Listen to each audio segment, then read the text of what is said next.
தங்கத்தை நீங்கள் விற்கும் போது பார்த்தீங்கன்னா அந்த அக்னியில் போடுவாங்க அந்த காசை.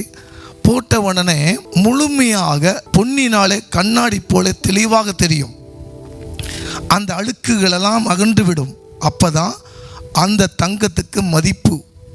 அந்த தங்கம் ஜொலிச்சாதான் அதுக்கு மகிமை. கர்த்தர் பார்த்தீங்கன்னா உங்களை சோதித்து அதை பெற்றுக்கொள்ள, உங்களை ஆசீர்வாதம் பெற்றுக்கொள்ளதுக்கு சத்துருவான செய்வான்.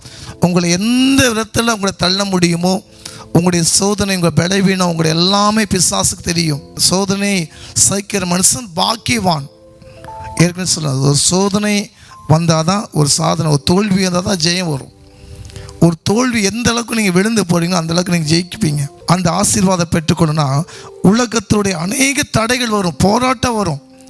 ஆனால் அந்த கிருபை பெற்றுக்கொண்டதுக்கு அப்புறம் எந்த மனுஷனும் உங்களை தொட முடியாத. ஆனால் சொல்ல, உன்னை தொடுகிறவன் என் கண்மணியை தொடுகிறான்.